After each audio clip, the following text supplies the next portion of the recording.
So in this video, we are going to consider several situations related to linear programming that are important to understand. So far during these videos, we have addressed the maximization problem. So in this video, we are going to explain how to deal with the minimization problem. We are going to explain how to deal with unconstrained decision variables, how to generate an initial basic solution, the pre-solve approach that reduces the size of a linear programming problem, and also discuss about matrix sparsity. So these are features of linear programming that are important to understand in such a way that you can deal properly with the solutions of linear programming problems. In this section of this tutorial, we are going to discuss further aspects that are important when you are dealing with linear programming. We are going to discuss what to do when you have a minimization problem rather than having a maximization problem. We are also going to discuss when your decision variables doesn't have a constraint. Also how to generate an initial basic solution. And then we are going to discuss an important approach that is very useful to reduce the size of an LP problem. It's called pre-solve. And finally, we are going to discuss the importance of matrix sparsity. So let's start with this problem that I mentioned. So what we have seen when we formulate the furniture problem, in that problem, we wanted to maximize the total revenue. But there might be problems where you want to minimize costs. So if you recall the simplex method, the way that you decide which basic variable or which non-basic variable are going to enter the basis was based on the reduced cost and the sign of the reduced cost. So one way to deal with minimization problem is to basically change those rules and then make sure that when you are making a non-basic variable, basic variable, meaning that you are going to increase the value, you decrease the objective function. So you can change the rules in the simplex method to do that. But also, there is another way where you can do it. So if you have a minimization problem and then you have a linear expression about that, which is in this case the summation over terms bj xj, and you want to minimize this objective function, what you can do is basically change the sign of the linear expression and then basically minimize or maximize this objective with the sign change. So you will get the values of xj that essentially are minimizing the objective function. So if you want to have the maximum value, then you change the sign again. So essentially, when you have a minimization problem, what you do is just to change the sign of the coefficients in the objective function. So just let me give you an example that will prove that a minimization problem can be found or can be solved using maximization. So suppose that you want to minimize these two numbers. You want to find what is the minimum between 1 and 2. So the approach that we are following is change the sign of these two numbers. So you will have -1 and -2. So what is the maximum value of -1 and -2? So you owe $1 and you owe $2. What is the maximum value that you can get is when you owe $1, so it's -1. So what if you want the proper sign of the numbers that you are maximizing, then you change the sign again. So -1, the changing the sign of -1 will be equal to 1. So the maximum here will be equal to 1, and the minimum here will be equal to 1. So when you do this trick, basically you are solving a minimization problem using a maximization approach. So the The default value that we have in Gurobi is to minimize the objective function for the LP problem that we want to solve. If we want to maximize the objective function, then we use the grb.maximize argument when defining the objective. And this is precisely what we have been doing when we were defining the objective function for the furniture problem. We always said, hey, the sense of maximization is to maximize. So we need to declare that. Another aspect that we have mentioned many times is when we solve a linear programming problem, we always assume that the variables are non-negative, meaning x greater or equal than 0. But it may happen that you have a variable that can take either signs. So Gurobi will internally, you don't need to do anything. You just say, hey, this variable x is unrestricted.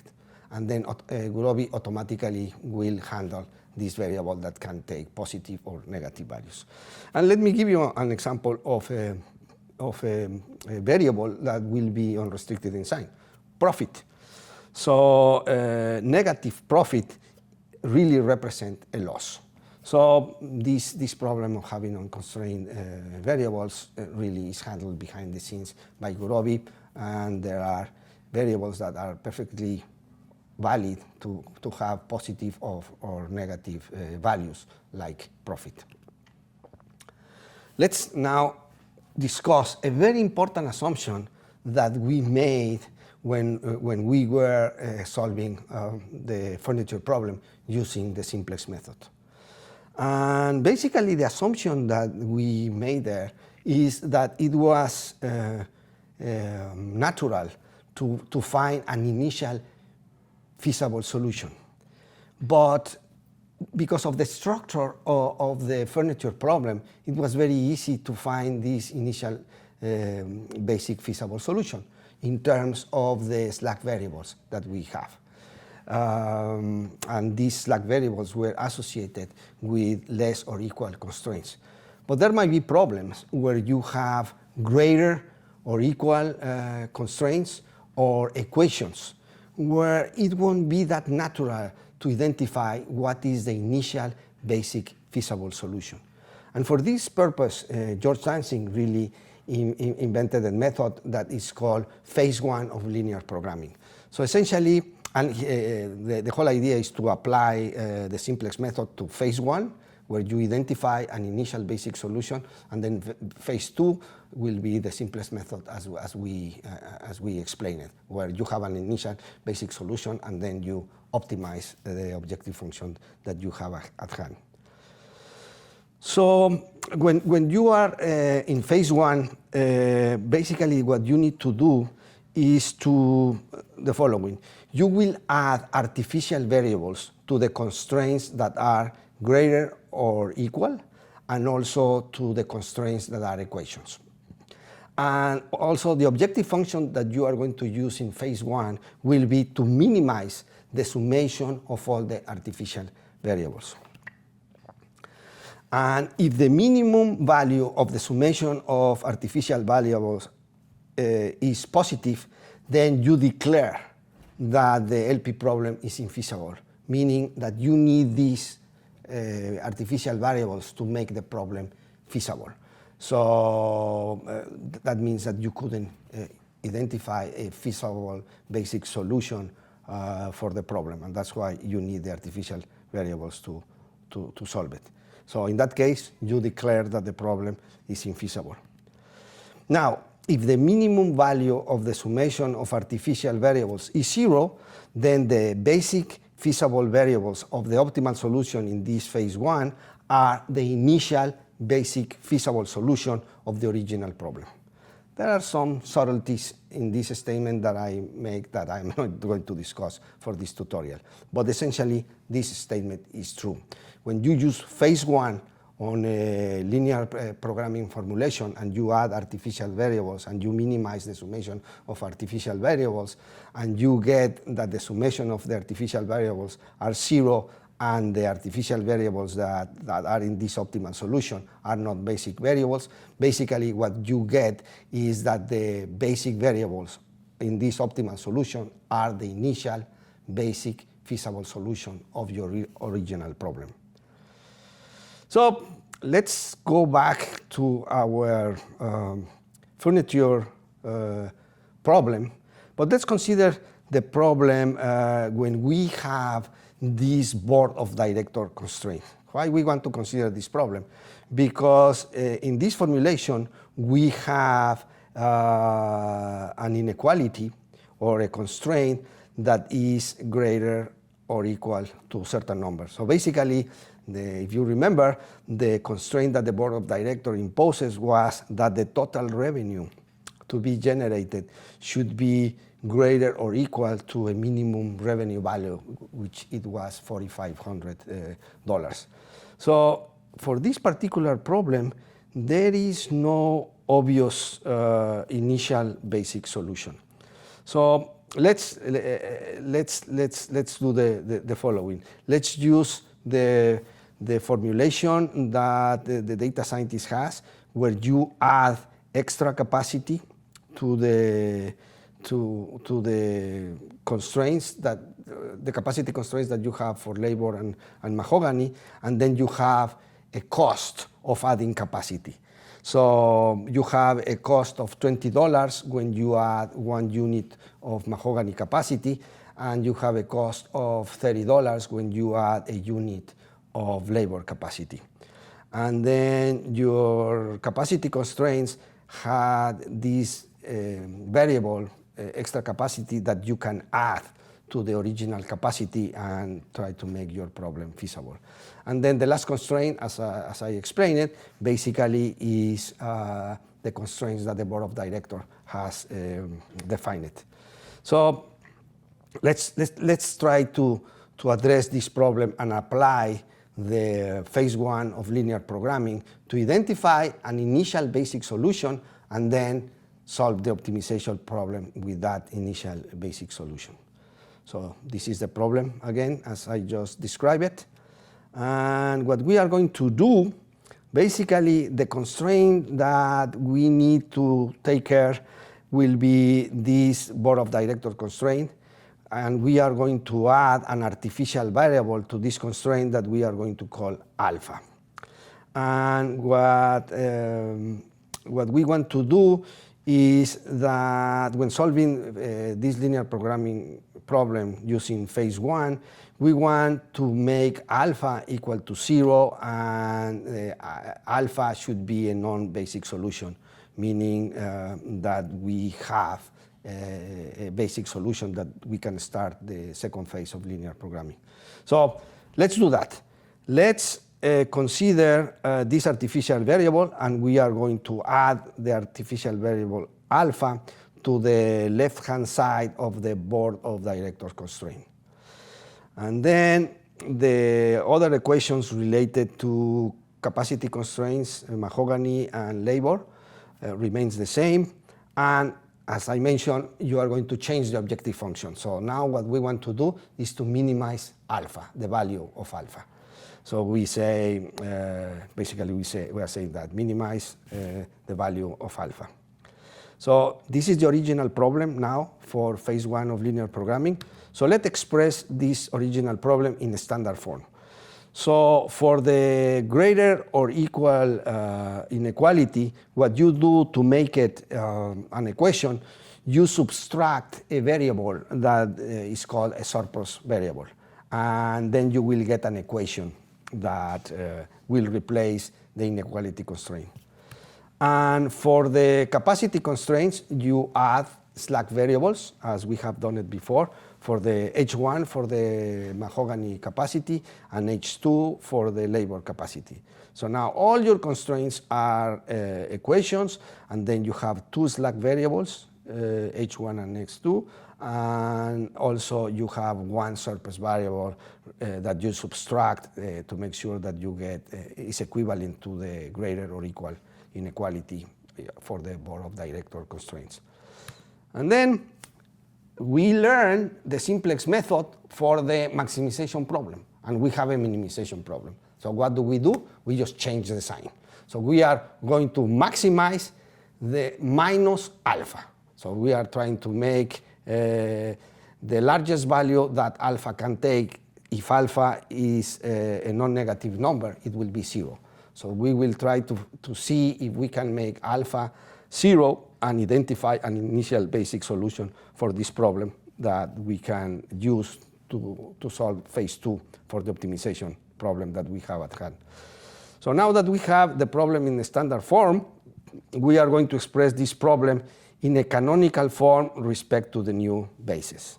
So what is going to be the new basis? The new basis is going to be alpha is going to be in the basis, H1 is going to be in the basis, and H2 is going to be in the basis. So we are going to represent this problem in a canonical form respect to alpha, H1, and H2. And remember, expressing in a canonical form means that we are going to express each of the basic variables in terms of the non-basic variables. So we use the equations that we have in the standard form. So for the equation related to alpha, alpha is going to be equal to 4,500 minus a linear combination of the non-basic variables, which are x1, x2, and the surplus variable s1.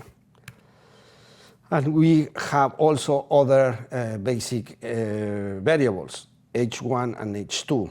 So h1 is going to be equal to 400 minus a linear combination of the non-basic variables x1, x2, and x3. h2 is going to be equal to 450 minus a linear combination of the non-basic variables. And remember, the non-basic variables are always set to 0. So alpha is going to be equal to 4,500, H2 is going to be equal to 450, and H1 is going to be equal to 400. Now, in the objective function, rather than having alpha, we replace alpha by the non-basic variables that we have defined, and we change the sign.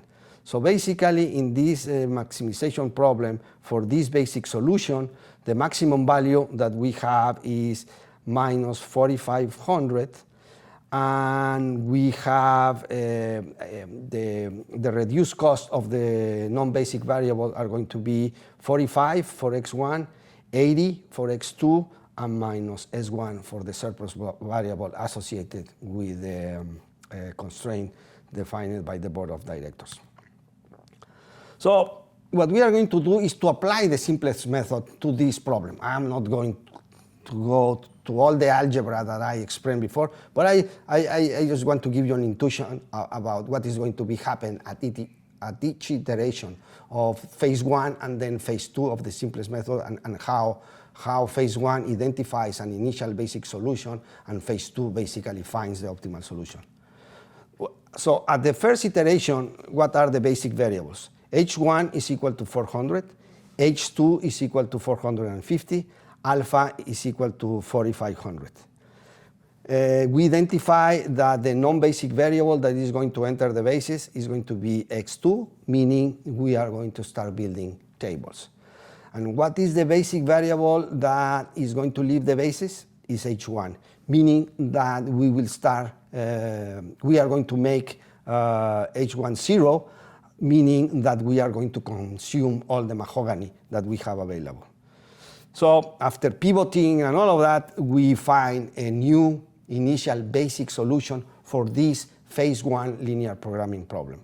And the basic variables are x2, which is going to be equal to 20, which means build 20 tables, H2 equal to 150, meaning that you have an unused labor capacity of 150 hours. And now alpha has decreased its value because we are maximizing the negative value of alpha. So alpha will be decreasing at each iteration. So now alpha value is $2,900. So we follow the rules of the simplex method, and we identify that the non-basic variable x3 is going to become basic. and X3. X3 is the extra capacity that we add to the mahogany constraint. And the variable that is going to become non-basic, meaning that it's going to go to 0, is H2. And H2 is the unused labor capacity. That means that at this iteration, we are consuming both all the mahogany and all the capacity that we have. So in this third iteration, we are going to build 30 tables, X2 equal to 30. We are going to require extra capacity of mahogany of 200 units of mahogany, and the value of alpha has decreased again. Now is equal to $2,100. And in this iteration, we identify that the non-basic variable X4, which is the extra capacity that we are going to add for labor, is going to become positive. And the basic variable that is going to leave the basis is alpha. This is wonderful news. Why? Because now, if alpha leaves the basis, that means that it will become 0 and it will become a non-basic variable. That's the characteristic that we wanted to identify an initial basic solution for phase 2 of the problem. So when we do this iteration, we have alpha 0, and we identify that we are going to build 56.25 tables. We are going to require 725 units of extra mahogany capacity, and we are going to require 393.75 extra hours of labor. So we have found, at this point, we have an initial basic solution that is feasible. And the values of the basic variables that we have is X2, X3, and X4. Those values satisfy all the constraints, and this is an initial basic solution. So this means that now we are at the second phase. We already have an initial basic solution that we can use that has been identified by this process called phase 1 of linear programming. And what we are going to do is to identify which non-basic variable essentially will maximize the revenue that we generate. So in this particular case, we are going to make X1, which is the number of shares that we produce. We are going to make that number positive. And the basic variable that is going to leave the basis is X2, meaning we are not going to build any tables. So we go through this iteration of the simplex method, and we find that we are going to build 100 chairs. We are going to use 100 extra units of mahogany, and we are going to use 550 extra hours of labor. And we can prove that this is an optimal solution for this problem. And if you remember this problem before, that's the solution that we get at that time. So this is just to corroborate the formulation that the data scientist has for this problem was run it again, and when we run Gurobi will do all these things automatically behind the scenes. It will run phase 1 and identify an initial basic solution and then optimize to the real objective that we have in phase 2. So we got the values that we just defined following iteration by iteration, the simplex method.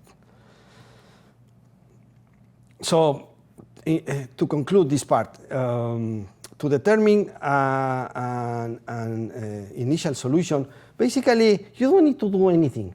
Gurobi is doing all of these things behind the scenes. Why we are explaining these things is because we just want to give you an intuition of what is happening behind the scenes when Gurobi is solving a problem, and also give you terminology so when Gurobi reports something, you understand what has happened behind the scene and you take corrective actions. For example, if Gurobi says that this is infeasible, you might be able to identify which constraints are infeasible, or if it is unbounded, then you might add upper bounds, etc. No? So All of this is explained just to give you an idea of what Gurobi is done automatically behind the scenes. So you really don't need to worry about all these methods. Gurobi will do it for you. And that's essentially the power of having this engine of the Gurobi Optimizer. So now let's discuss another important topic that is called pre-solve. Basically, to discuss this approach, we took an example from this beautiful book that I strongly recommend, that if you are interested in modeling, in mathematical programming, it has been written by one of my heroes, H.P. Williams. This is a very nice book. I learned a lot about how to build models using mathematical programming. Strongly recommended. So, pre-solve approach, I'm going to explain it using an example here. So, why pre-solve is important? Linear programming problems can use a large amount of computer time. Consequently, it is advisable to have LP models that can be solved quickly. So the pre-solve engine of Gurobi dramatically reduces the size of the linear programming problem. Then the reduced problem can be solved faster than the original problem. Then after Gurobi solves the reduced problem, it will give you the solution for the general and original formulation of the problem. But it will be solving a smaller problem, and later on it will give you the solution for the original problem that you have.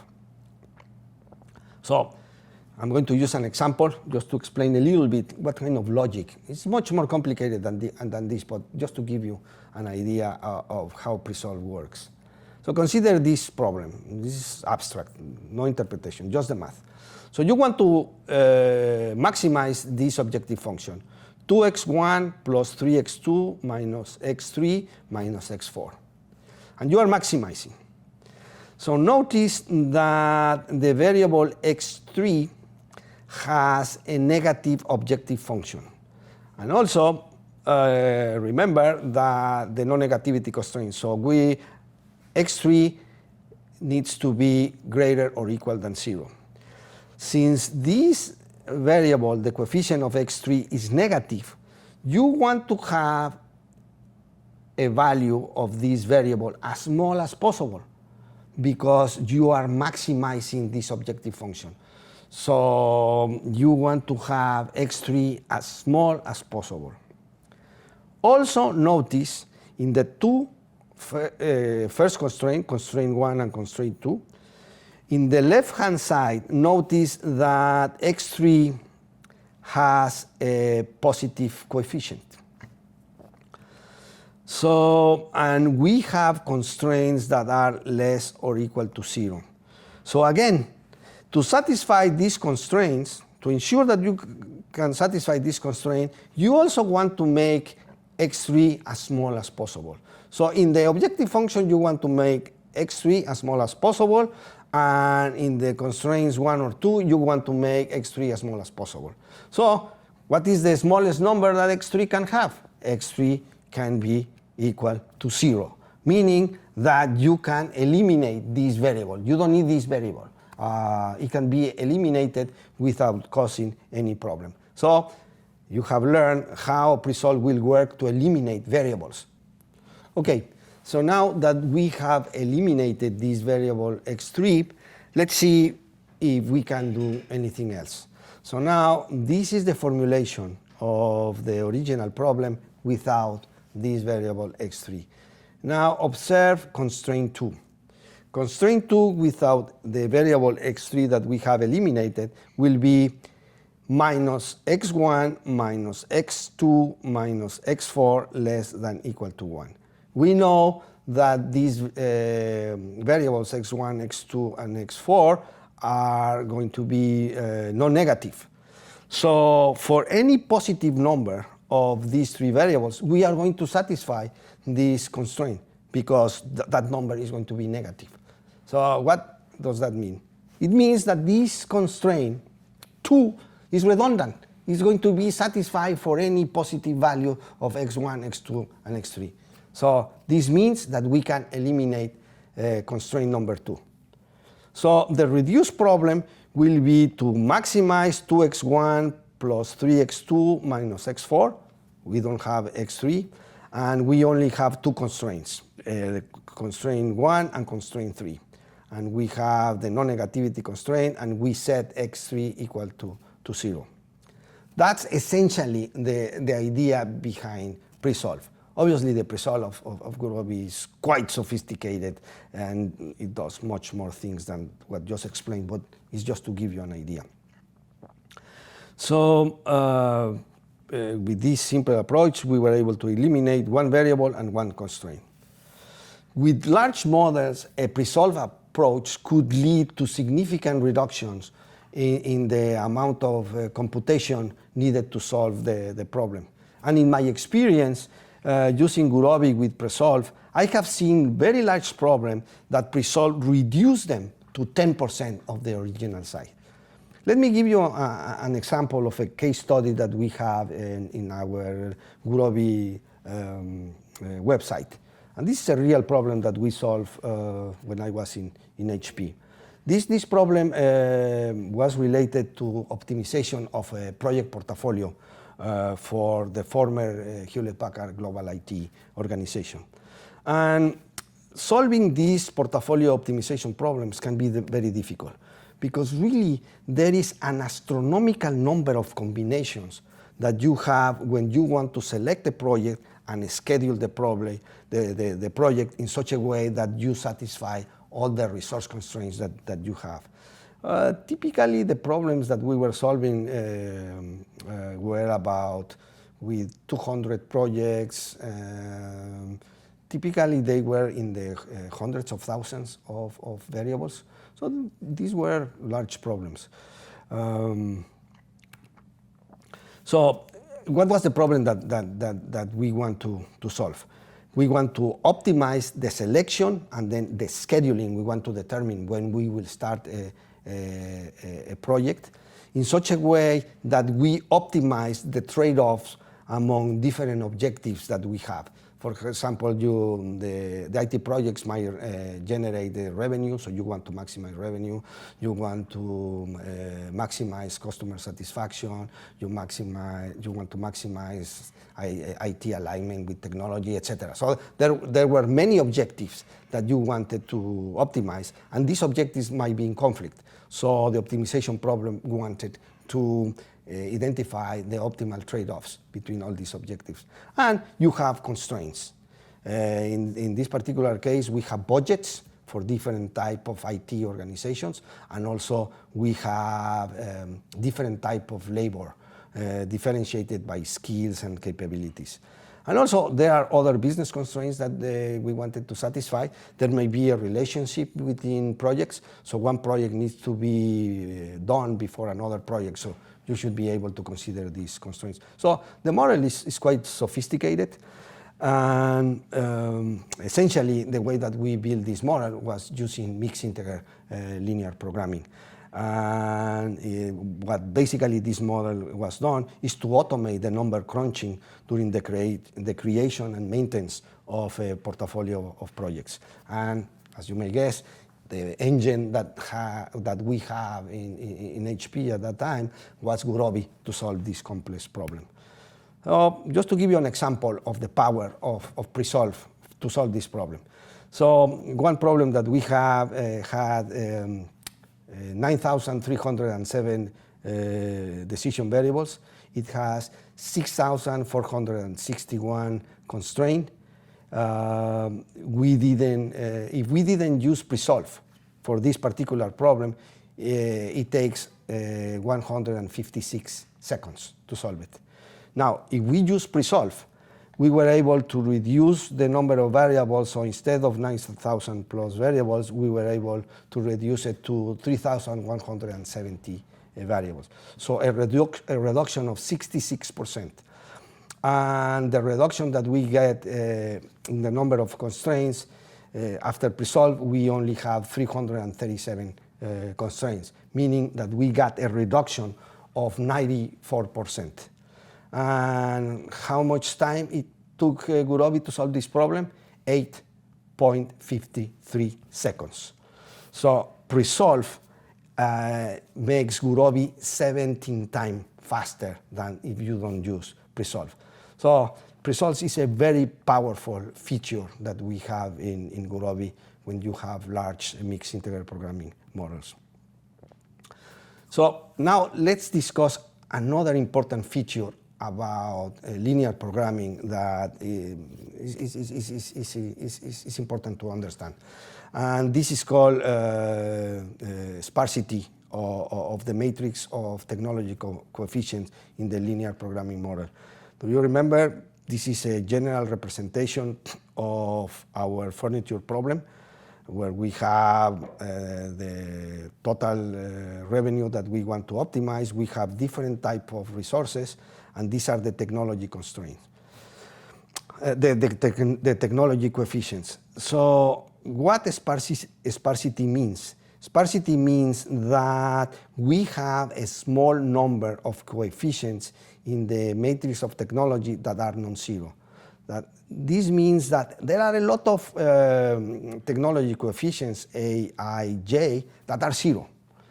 And this is really exploited by pre-solve in such a way that, because there are a bunch of zeros, pre-solve can start eliminating variables and eliminating constraints, so you can have a substantial reduction of the original problem because of the sparsity of the matrix. Another important consequence of sparsity is that the simplex method can be made more efficient. And there is a variation of the simplex method that we are not going to explain that is called the revised simplex method that exploits this characteristic of a matrix being sparse.